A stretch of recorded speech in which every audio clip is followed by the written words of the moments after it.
Welcome to the Victory Podcast. Hey, Victors. Welcome to this episode of The Victory Show. If this is the first time you're joining us, I'm Travis Cody, best-selling author of 16 books and the creator of Bestseller by Design, and I've had the privilege of helping hundreds of business consultants, founders, entrepreneurs write and publish their own best-selling book. And along that journey, we discovered a really fascinating pattern.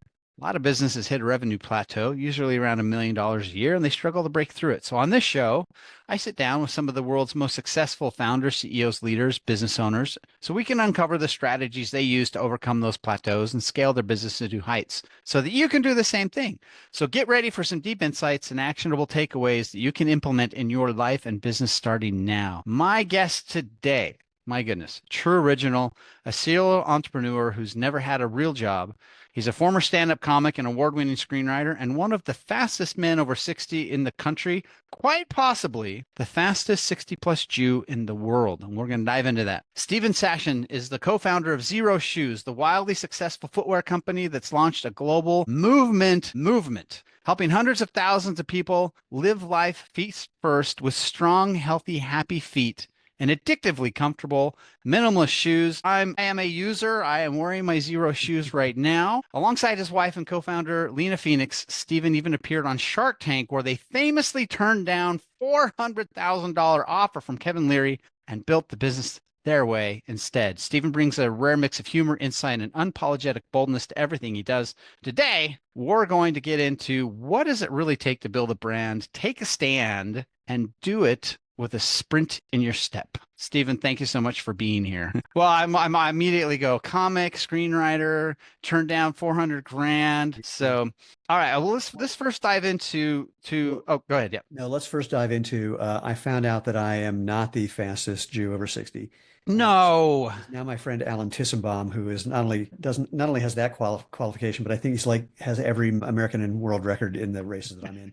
So happily we are good friends, but he crushes me. Oh, that's funny. I'm cool being number 2 to Alan. And also, for people who are watching, I normally take the sign behind me down, the one that says shoplifting is a crime, and people wonder if it's just a public service announcement for some reason, which it may be, but it's actually something that I liberated from the Duke University bookstore when I was there 43 years ago.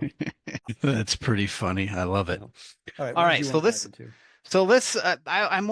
I always love talking to people who are serial entrepreneurs, because like the question I like to ask was, did this find you at a young age, or did you find it and then got the bug? It never occurred to me to do anything. I mean, I never thought about applying for a job. I've been really, really lucky, and that's going to be a theme, by the way, that things that I found interesting were things that I could make a living at. And whether that was when I was doing stand-up comedy or I was a street performer before that, I started doing kids' birthday parties as a magician when I was 12. I was barely older than the kids. When I got out of college, I actually graduated early because I was the house MC at a comedy club in North Carolina. And the guy who booked that club said, I can give you 10 weeks on the roads. Figured if I took an extra class and took scuba diving, I could graduate early and get on the road. And then that's, like one thing led to another. And I've just been, again, lucky that on the one hand, my interests are something that I could monetize. On the other hand, there is a theme in a way, which is simply that the things that I found interesting were things that were monetizable and that were good ideas. And that's well, we can dive into that if you like. Yeah. Well, the first thing I want to say is I have friends. So I did stand-up comedy when I lived in LA, and I have friends that did the road thing, and they weren't really monetizing much at all. They were scraping. So what was your secret? I was good. Oh, no, not that. Oh, gosh. I mean, really, it's like, you reminded me, my father once sent me an article that was in the New York Times. I was also acting at the same time, but almost all my money was coming from stand-up.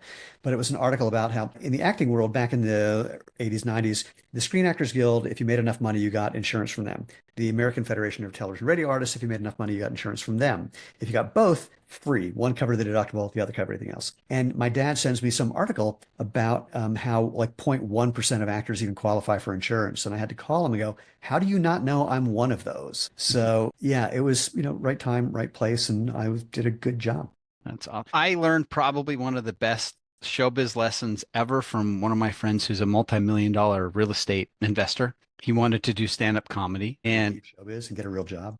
Well, no, because when you get started, you're all about, I got to do open mics and you got to do the thing, and then you work your way up. And he had a friend here in visit in Vegas. He was headlining, and he was so excited. He'd been doing comedy, I think, 15 years, and he was going on and going, this is the best year I've ever had. I'm going to break $40,000 for my year this year. And we're like, how many weeks were you on the road this year? And it was like 42.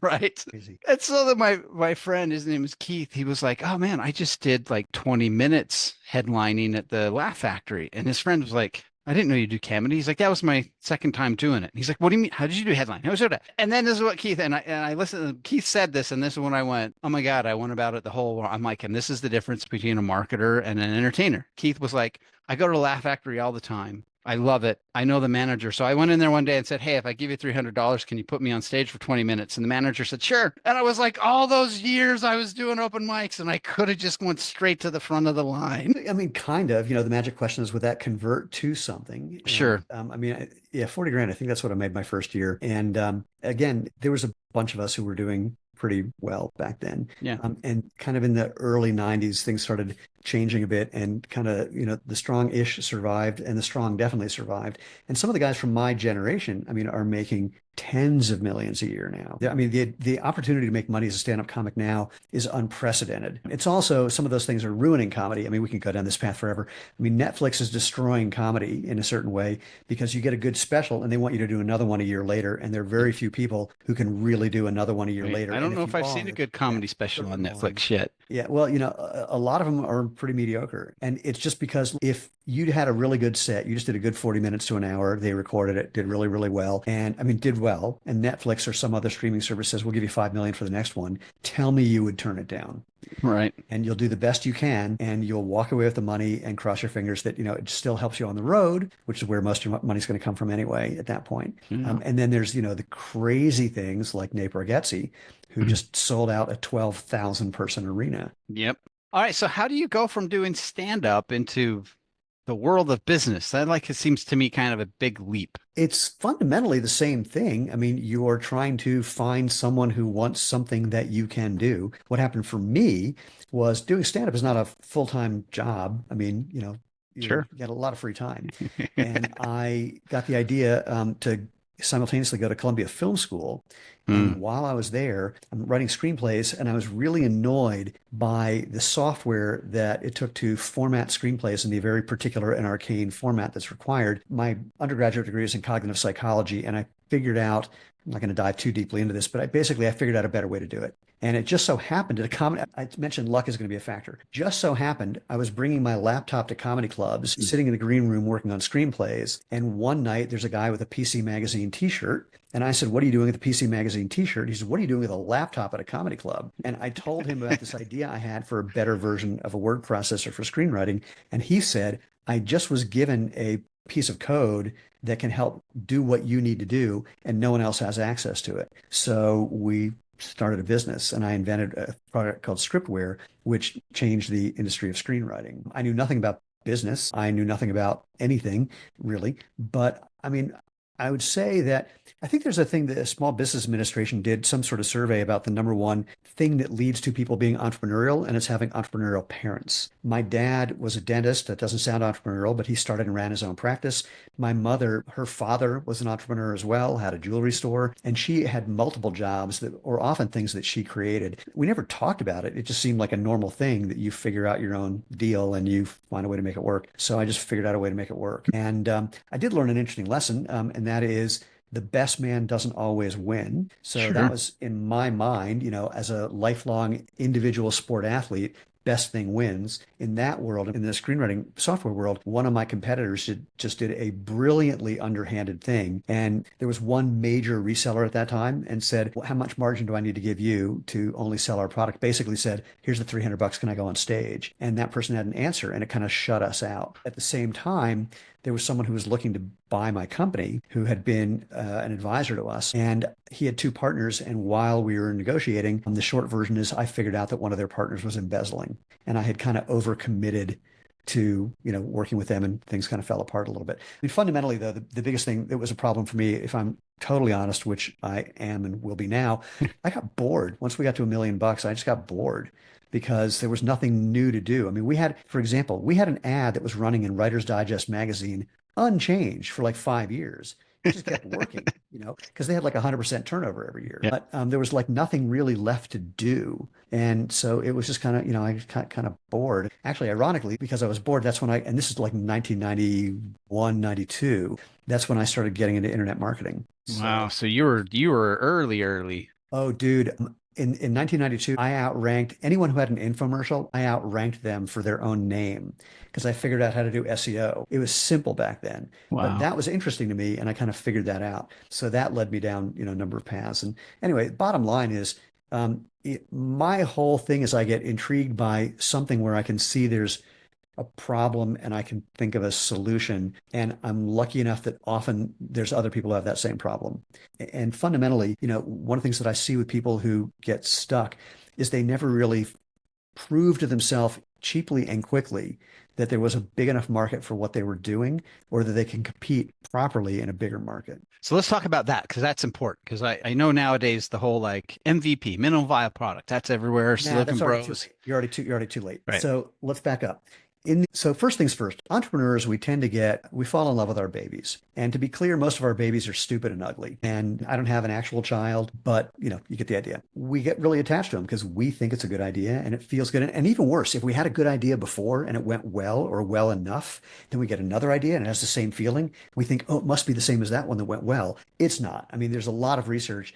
The number one factor of an entrepreneurial failure is a previous success. When you find people who have had multiple successes, they are not the norm at all. So, but I have seen, like in the footwear world in particular, I won't name people who did really well in footwear and either came back with a new product or a product in a slightly different market and just crashed and burned. In fact, I definitely won't mention names, but one guy came up to me after he had spent tens of millions of dollars on a new product after he had retired many years ago with many, many, many, many millions of dollars. I mean, he created a category and the new thing got a lot of attention, but it was a stupid, horrible idea and no one was willing to tell him. And he came up to me at a trade show and said to me, I mean, I'm trying to do version 3. And it's like, oh God, don't do that.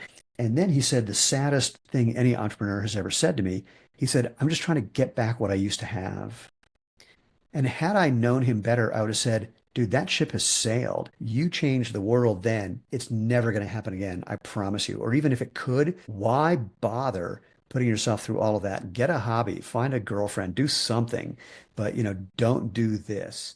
So we have a lot of stupid, ugly babies. And if we think back to what people did when you couldn't get online, if you're trying to sell something, you put a full page ad somewhere, they have to clip out a coupon and send you a check. And what a lot of direct marketers would do is they'd write the ad first and write variations of the ad. They'd test the ad to see, what the best one is. And by testing, it's like, how many people are going to send me a check or call my 800 number or do whatever it is to prove that this ad actually got enough attention to justify making that MVP. And they would either cut up the checks and not make the product if it didn't work, or if it seemed like it would work, they'd sometimes cut up the checks because they knew they had 30 days to deliver a product, or they'd quickly figure out how to deliver a product in 30 days. But either way, you can do that on the internet now. Before you make the product, get a free website, build a landing page, get on AdWords or Meta and write a couple of ads and see how many people show up. And then try to figure out how big that market really is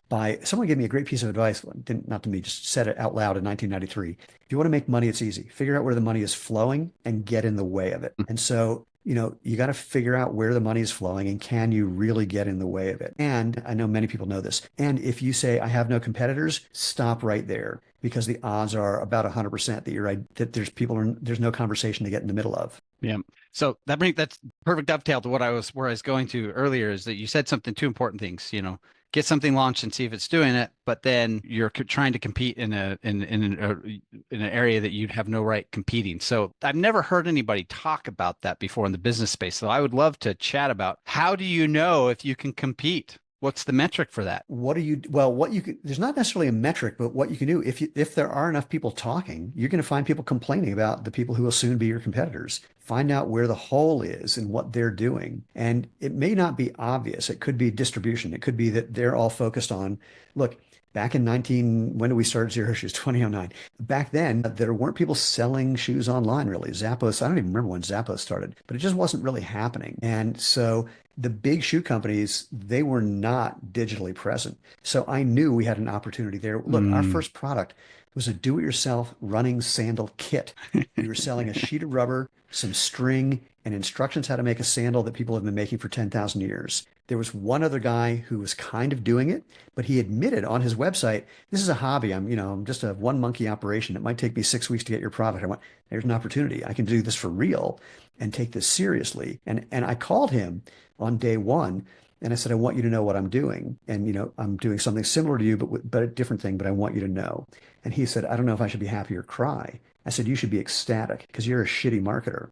And I'm going to bring more attention to both of us. And you're going to make more money than you ever thought was possible with your little one-man operation. When I bumped into him years later at a trade show, I go to say hello. And like I do with most people, I go to give him a hug. Hello. He goes, oh, no, no, I can't do that. I said, what's the matter? He goes, I don't know. I don't trust you. I said, is it because I made you so much money? And he goes, okay, yeah, you did, but I still don't trust you. I said, yeah, you'll get over it. And a year later, we became good friends. Oh, that's funny. So it could be a distribution thing. It could be a product feature. It could be a way of manufacturing. I mean, there's an infinite number of ways. I did pitches early on when I was trying to raise capital. And some smart people would say to me, isn't it just a marketing play? And I would say, how many companies make refrigerators and cars and everything you own? Everything's a marketing play. Either you have a better story or you have a way of delivering the product or a feature of the product or a something that's going to be unique. And I'm not going to say that's critical. There are companies and people who make boatloads of money on what's the word I'm looking for? Like envelopes or things that are everyone can do it. There's lots of ways to make money on things that are not unique, that are just doing the same thing as everybody else. I mean, there's a way to do it. Look, I wish I could marry into the wire coat hanger family business. I think there's like 3 companies that do it, 8 employees, or maybe something like 20 employees. I mean, some small number of people, and they work 24/7 in 8-hour shifts. And there's no way to get into that business because there's no way to make new equipment. So the only way is marrying in. But hey, that's a business plan. My wife would not like it. We do not believe in polygamy, but that's one way of doing it. So, there's always a way if you just think about it. I love it. You said something that I think is really important to highlight, which is everything is marketing. And so I find it, I was 15 years in Hollywood and you see that game. And when I started helping people write and publish books, some people come to me with a book and like, can you help me, market it? And so of course, yeah, here's all the things we're doing. Well, I don't want to buy my way onto the bestseller list. Well, that's how you do it. And I was like, well, Disney just spent 127 million last week to market their movie, and on Monday they were going, "Oh my God, we're the #1 movie in America." I'm like, did they buy the #1 spot? Or I mean, it's $1 billion company's doing that, so I don't understand. Like, why is it? It's funny to me how it's like it's okay over here, but over here, no, we don't want to do that. Yeah, people think it's crass. Some people think that marketing is convincing people to do something against their will. Real marketing is providing a real look.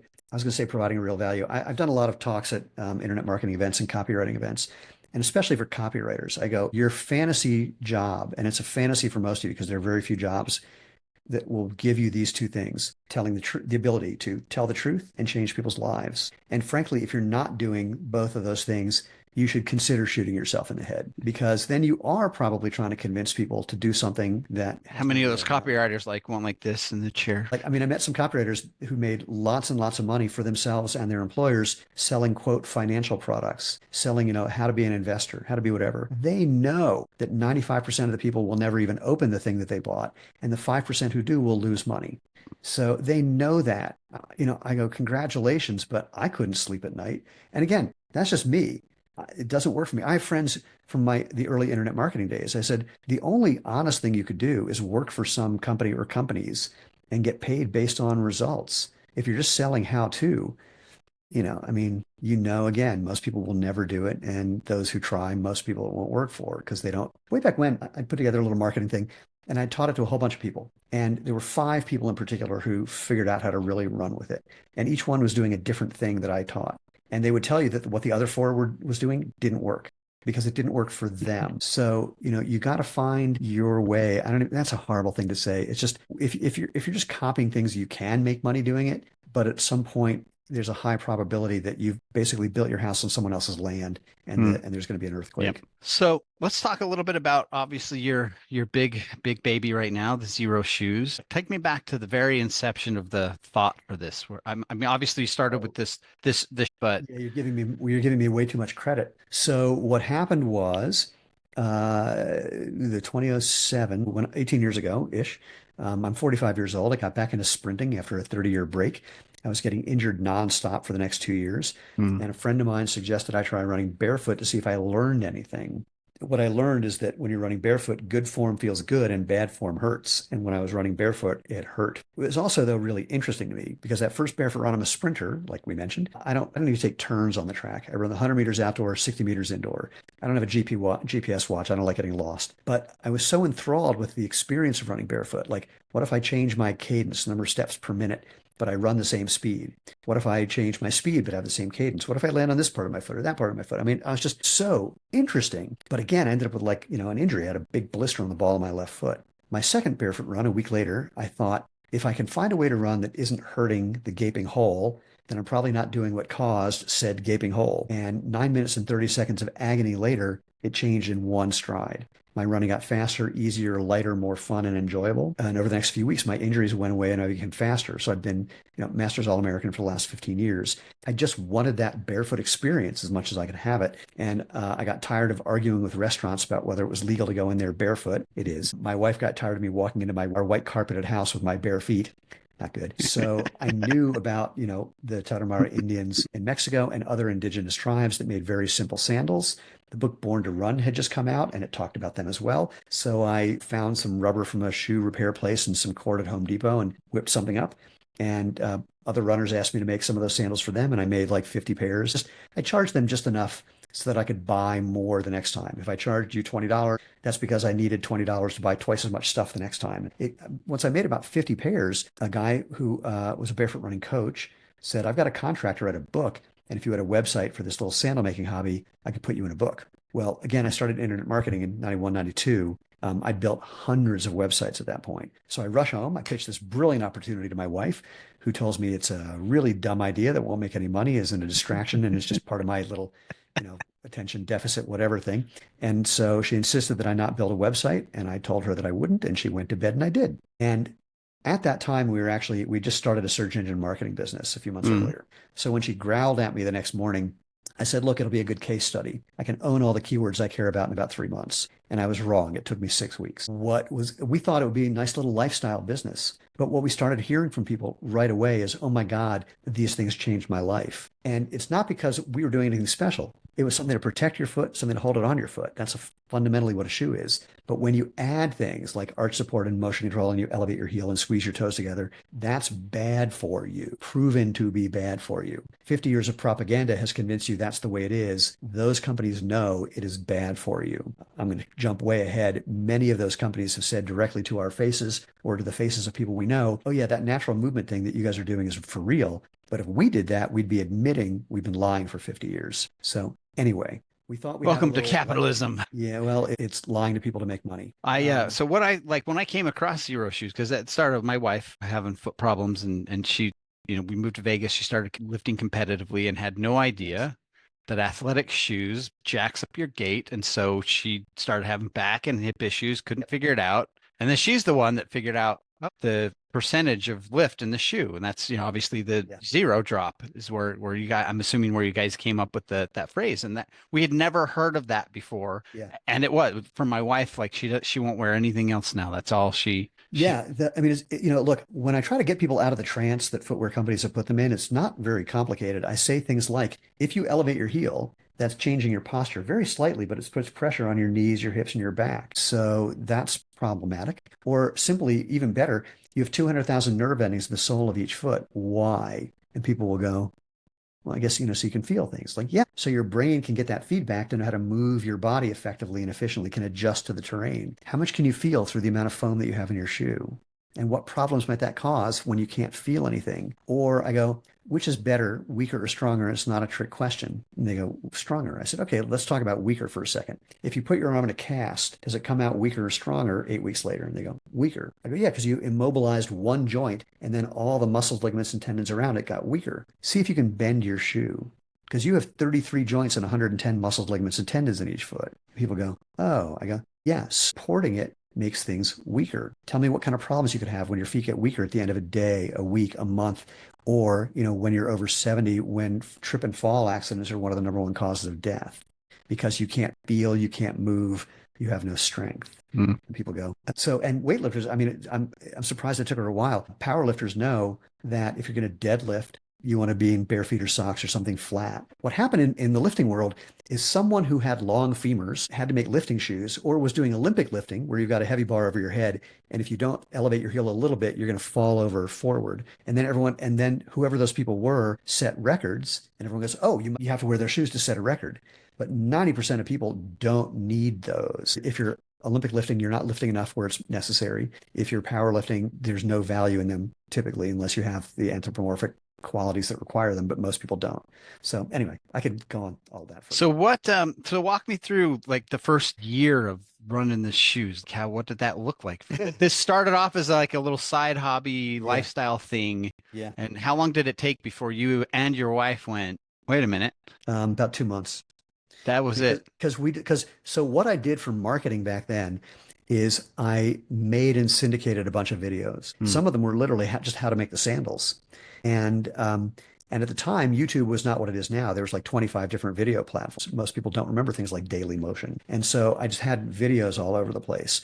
And then there weren't even, Facebook was not really a thing. There were Google groups, conversations in Google groups that I was getting involved in. And we were just offering something for people to play with that was less expensive to get it from us than to do it on your own. So a lot of what our life was going to every Home Depot within 100 miles of here to find the cord that we were using, trying to, sitting there cutting up giant sheets of rubber into smaller sheets of rubber and packaging them up. I don't remember how quickly we had someone in our living room doing shipping for us because we got tired of it and couldn't handle it, and then had someone at our dining room table doing customer service. But, it took over the house pretty quickly. It was just that there was a lot of interest at that time that was growing very quickly. And we were the only one of the only games in town, and the only game in town that was actually marketing effectively. So I don't remember what we made that first year, but I can tell you that we were in Shark Tank at about the 2.5-year mark. And when we were on the show, or right before we were on the show, I said to my wife, wouldn't it be nice to have a little internet-based business that made a couple $100,000 a year, took a couple hours a day? And she goes, that's what we have. I went, yep, but it can't stay that way,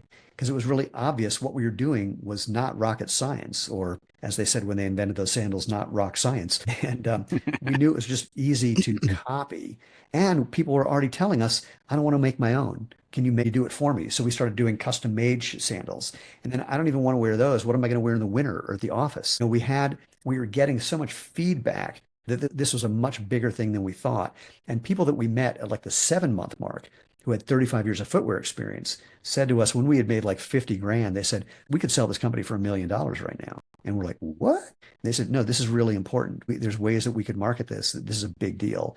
And it just, back to the luck thing. The biggest lucky thing is I'm married to my wife. She's a brilliant finance operations person. I'm a really good product marketing person. We never knew each other as working people. And she brilliantly, like a couple months in, went, all right, I'm all in. You're going to do what you do. I'm going to do what I do. So that was an important part. But so what took you to Shark Tank, and what was the product you pitched when you were there? the DIY kit. That's all we had then. We were working on a ready-to-wear product, but it wasn't out yet. And what happened was we'd been at like parties and people would say, you guys should be on Shark Tank. And we're going, what the hell are you talking about? And so then we watched an episode and we got hooked, and we watched every episode that we could find on YouTube. We watched The Dragon's Den from Canada, The Dragon's Den from the UK. I tried watching the original in Japanese, but it wasn't translated. And we're going, oh yeah, this would be great for us. And, we were doing what everyone does, following along, pretending that we're the sharks, pretending we're the entrepreneurs, imagining what it would be like if we were on there. And I didn't know how applying worked. So I don't know what I did at first, but the application process had happened during a particular window, like in March. And at the time, you could submit an application by email, or you could submit a video, or you could could go to a live audition. Hmm. And I submitted an email. I made a video a little while later, and I was just about to book a flight to Chicago to do a live audition, thinking that we could sell it better in person. When we got a call, they had 36,000 applications that year, and someone who was one of the people vetting, her boyfriend had read the book Born to Run, so she was hip to what we were doing, called us up, interviewed us, and said, hey, that's great. We're going to need a video of you that answers like these 50 questions in 5 minutes, and we need it by next Monday. And I said, no problem. It was on a Thursday, and I didn't know that my wife was planning a surprise 50th birthday party for me that weekend. So we got it done and submitted the video along with an application, very long application that had to be handwritten. And our handwriting makes doctor's handwriting look like calligraphy. So we typed out our answers, hired someone from Craigslist to write them out, submitted all of that. They came back and sent us a contract saying, not that you want to, we want you on the show, but this is the next step. We filled out the contract, very one-sided, no way to negotiate it.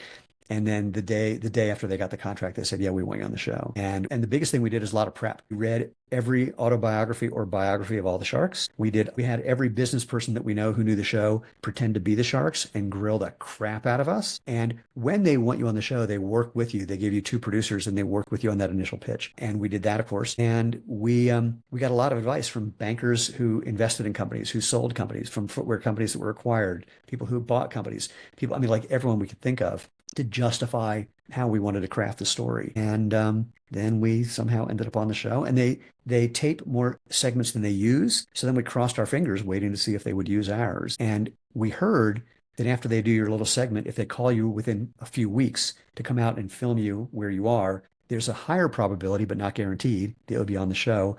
And 5 months went by.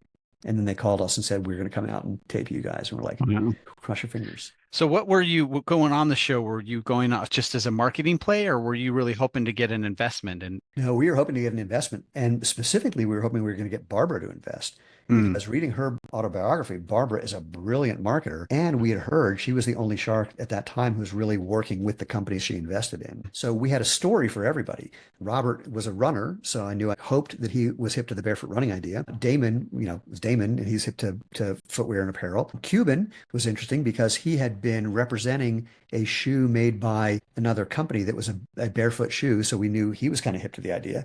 And the only person who we thought knew nothing about it was Kevin. And then Kevin, did this Hail Mary offer to us where we were offering 8% for 400 grand. And he said, I'll give you the 400 grand for 50%. And it was such a non-starter. We forgot he even made the offer until Robert reminded us. And we're like, oh, yeah. The prep for the show is what really convinced us to go all in, because we already knew we were getting this feedback, and we knew that if we were on the show, it would get us a bunch of attention. And frankly, we were on the entrepreneurial retirement plan. So if this didn't work, I was going to maybe have to get, what's the word? Job? I don't know, whatever the hell those people do from 9 to 5, where they have to have a resume and get interviewed and crap. I don't know how that works. So that got us really committed. And when the show aired, the feedback that we got from people, like, oh my God, I can't believe you're doing this. This is awesome. And then changed my life. That just really nailed it. I mean, that's when we realized that this was going to be our life. But frankly, we didn't think it would be 16 years of our life. We thought, once we got to about, I don't know, a couple million, somebody would offer us 2 or 3 times that and tell us to go enjoy our vacation. But that ain't the way it plays out. Wow. So what's the next 3 to 5 years look like for you guys and your company? Where do you want to take it? What's the vision? Well, I can hyperbolically say we're just trying to change the world. And when I say that, it's not really hyperbolic because, again, the metrics that we have, I mean, the percentage of our orders that are coming from existing customers is higher than any other footwear brand I've ever heard of. The applications for what we're doing are getting broader and broader. I mean, we make shoes for almost everything you do. We're in the NBA and WNBA now. We made basketball shoes that are being worn on the court by professional players. We can do the same thing for other sports. There was no research early on about the health benefits that people were claiming they got from wearing our products. Now that research is starting to come out. So we're really a health and wellness company disguised as a performance and lifestyle footwear brand. And what that means is it gives us legs, pun intended, the likes of which is kind of unprecedented in the footwear world. So the biggest thing we're trying to do is position the company to take advantage of all that opportunity. And that's a very tricky thing, especially if we're trying to maintain a certain amount of the personality of the company that we started that we're part of. Because, when you get to a certain size, you need people with a bunch of talent. And most of the times they come from a different corporate mindset than ours. And finding a way to integrate all of that is challenging. And fundamentally, when people say, who's your market? I go, people with feet, preferably to, but not required. There's just so much opportunity.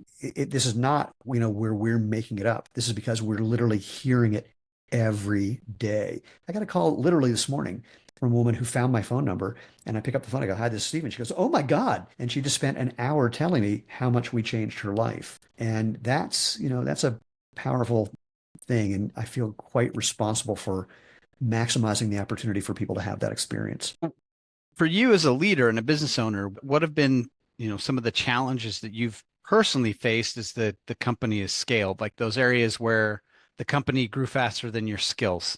It never did that. What it grew faster than is our ability to raise enough capital to bring in enough people to maximize what we already knew how to do. So what people have said to me recently, we were growing like 30, 40% year over year. And people kept saying, well, you can't keep doing that, once you get to the size we're at. I mean, like, I can say this number publicly. We did an equity crowdfunding raise in 2017, so I can only say things that are publicly available. In 2023, we did about $65 million in sales. And people can say, well, once you're at that size, you can't keep growing at that rate. And I would say, I know it should be much faster. And they think I'm kidding, but we never had enough people to implement all the things that we knew we could do. So that's been my biggest personal thing, is that, we just never, we haven't maximized the opportunities that are right in front of our face. And for me personally, not being able to take advantage of an opportunity is extremely painful. So the gap between where we are and where I know we could be, if I pay attention to that gap, which is what I do most days, that's not fun. And not having the resources to do things that we know we could do is not fun. Beyond that, as the company has grown, just more people and bigger things, unpleasant that we just don't have the same kind of tactile relationship with every part of it. And now, that said, my favorite thing is when good people can take things over and I don't need to think about it at all. I can just go, good work, 2 thumbs up, let's have some fun. And we have a lot of people doing that. It's there's a shift that happens for both Lena and I about what our roles are. And frankly, we're still negotiating that right now. Wow. Well, this has been amazing conversation. Final couple, I guess, questions is, what is a business owner who's been in the process of scaling? Somebody comes to you, maybe they're around the 7-figure mark, and they're in that awesome phase where they don't have enough help and they're overwhelmed and they're working a lot. What advice do you give people at that point? I can't think of any other way of saying this other than good fucking luck, because there is no answer. If there was an answer, everybody would do it. And it's just, and every situation is different. If I had to start over again today, it wouldn't look like this. There's no way it could. The number of lucky, unexpected things that allowed us to get here is almost infinite. Like I like to say, when I was in film school, one of my teachers was the late director Milos Forman. And someone asked him one day at a public event, how do you make a good movie? And Milos says, 90% of making movies is casting. And the other 10%, he's also casting. And it's kind of true. And when you see the people he cast in his movies, like, oh my God, that is that person. But what I say is business is very much like that. It's 90% luck, and the other 10% is also luck. But then there's another 100%, this 90% working your ass off, and 10% hopefully being smart enough to know how to put out the fire that started overnight, or find someone who does, even though nothing changed since yesterday, so there shouldn't be a fire. And so really, you just got to find a way to hold on, because there's no blueprint for it. The only thing I can suggest actually is that, since marketing is going to be the number one thing that's going to drive most of what most of us do, is I'll give you the thing that I say to people multiple times a day when they're pitching me on something that they think is going to make me a bunch of money. I go, cool, how quickly and cheaply can I find out if either one of us have our heads up our butts? Because the only thing I can mitigate is risk. The upside, unknowable. And even then, you need to know what the upside needs to be for you to stay alive. Because you can grow really quickly, but not end up with enough cash to sustain yourself by the end of the year. Yep. So when people say, oh, I spent $1 on, this ad and I made $1 back. Cool. You just lost about $3 probably. Yeah. I'm working with a woman right now. She's writing a book, and it's like how to scale your way out of business. Yeah. Look, people have always, said that they were really impressed by what we've done. And I go, no. Growing this fast is fraught with peril. And we have been both lucky and unlucky. I mean, we've had some things happen within the company that we never imagined would happen. People making some very bad decisions that, could have put us under, and happily didn't because we have enough momentum that it's kind of hard to stop the train. But rapid growth is very tricky. I'll say this in a weird way. I get approached by marketing agencies all the time. And I go, yeah, we're not going to do that. And they go, what? I go, well, first of all, for any of the 9 things that you're doing, there's only 5 people in the world who are experts at those things. And none of those people work for you. Secondly, they go, well, we're the fastest growing agency. Ooh, stop right there. Definitely not going to work with you. Because again, there's only so much talent. And if you as an agency are growing that quickly, you don't have the right people in the right places for me to work with, guaranteed. And so that paying attention to what's it going to cost if you're wrong and can you sustain that it's what I live by. I don't care when people promise me that I can, people send me a spreadsheet. Look how much money you'll make if you do this. I went, cool. I don't care about your spreadsheet. I don't care when people say, let me send you a case study. I go, don't bother. What? Well, that company's nothing like ours. And even if they are, they're not us. And that was in the past. I don't care if you've been batting 1,000. We could be your first strikeout. All I care about is what's it going to cost me to find out if one of us is full of it. And if one of us is, and it's you, then what are you going to do to make up for it? Because I don't want you saying, sorry, it didn't work out. Thanks for putting my kids through college. If people don't have an answer for both those questions, I don't work with them. So I guess my answer to that question that you asked that I said I don't know is you got to know your numbers inside out and backwards. You got to know how much money you need to make with everything you do. And you got to optimize for that. And you've got to pay attention to the risk, pay attention to your competitors, pay attention to shit that could go wrong. I don't know if anybody heard about it, what was formerly 145% tariff from China, or that we have to pay that's now only 30%. If it started at only 30%, we would have still exploded. Like everyone's head would have popped. You've got to sit down and think of everything that could go wrong and see if you're prepared to handle that, both as a business and as a human being. Because look, failing is not really a personal problem. It happens to a lot of people. The problems that we've had sometimes, my salvation has been when I talk to a handful of other entrepreneurs, they go, yeah, tell me something I haven't lived through. We all go through it.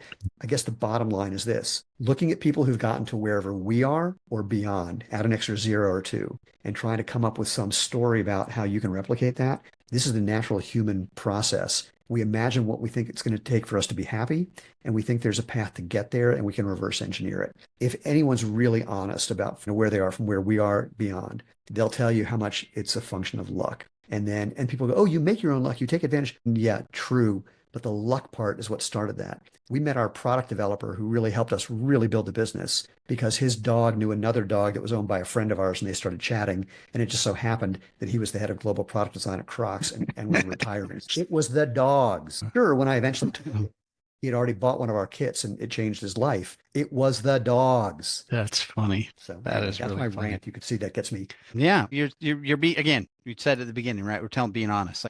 There's the book by Darren Hardy, and it was called The Entrepreneurial Roller Coaster.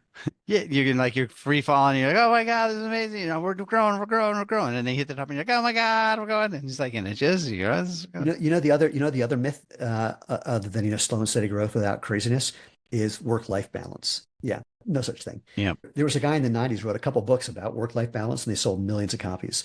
In the early 2000s, he wrote a book. I don't remember what it's called, but it may as well have been called I Was Full of Shit. And that book sold nothing because people love this story that, you can just make it happen. There's a process for doing it. It's all going to work, and then you're going to be happy. Just not one part of that sentence is true. When I was in Hollywood, I was working for a huge producer. He was a guy that used to manage Travolta. And one of my friends was at the time, she was an A-list actor. She's getting, a lot of money. And she'd known me before I got into the producing side of things. And I met her one day, and she was like, how's the producing going? And I just sat there for a second. And I said, it's like I'm a gladiator, and I get up in the morning and I put my breastplate on, and I got the shield and the helmet and my sword, and I go into this arena having no idea what's going to be thrown at me. And then I spend the entire day getting the crap kicked out of me. And I go home and I pound out the dents, and I fix my bent sword, and I sharpen it back up, and I get ready to do it all the other day. And she goes, it's the exact same thing for me. And my brain exploded because I'm like, oh my God, it never ends. Making $10 million a movie. And that's what her existence was. I was like, and that's when I was like, you never actually arrive. One day I'm in LA, and one of the comics from my era was having a birthday party. This is, maybe oh gosh, maybe 92, yeah, like let's call it 1990. I don't know, somewhere around there. And having a big birthday party. Basically, everyone was still the same kind of person. They were just making 10 times more money than we were making before. They had shows, they were writers, they were producers, they were stars. And at one point, a guy jumps into the swimming pool fully clothed and he gets out and someone hands him a $20 bill. And everyone went, dude, why did you do that? He goes, well, my show just got canceled and I don't know if I'm ever going to work again. You know, and I just remember this. And at some point, everyone at that party walked up to me and said, so you're like out of the business. Now you've got this software company. I went, yeah. And they all said, my God, we are so proud of you. You escaped. You escaped. And, you know, and then I realized nothing had changed except some people were making more money. But it was the same, you know, look, the business of writing for television, which I got a number of offers to do, it was every 13 weeks, someone who can't do what you do is telling you whether you can keep doing it or not. Holy crap. Who wants to live like that if you don't have to, you know? Yeah. All right. Anyway. So someone's listening to this interview and they're like, my feet are killing me and I need help. How do they get involved in Xero Shoes and the things you have going on? It could not be simpler. Go to xeroshoes.com, XERO shoes.com. Unless you're in the EU, then it's xeroshoes.eu, or the UK, then it's xeroshoes.co.uk. And we've got sites all over. And, you know, find something that makes you go ooh and ah. And you can also follow us on social. We're at Xero Shoes or /Xero Shoes, wherever you at or slash. So what's your number one best-selling shoe? Ooh, it's a kind of a toss-up right now. I'll give you two. One is the Prio, P-R-I-O. It's the first kind of go everywhere, do everything shoe that we made. Works in the gym, works for everything else. And there's one that's kind of similar that's a little more of a upscale style called the Nexus, N-E-X-U-S. That is, we have people who wear it in the gym, people who wear it just casually. There's a bunch of others, but those two are the winners right now. So what's the shoe you wear when you're sprinting? The Speed Force. All right. It's the shoe I helped develop, and it's what I train and race in. Love it. Stephen, this has been fantastic. Thank you so much for taking time out of your day. I've really enjoyed our conversation. My pleasure. If it was useful, that's great. If anyone got anything good out of it, they clearly misunderstood me.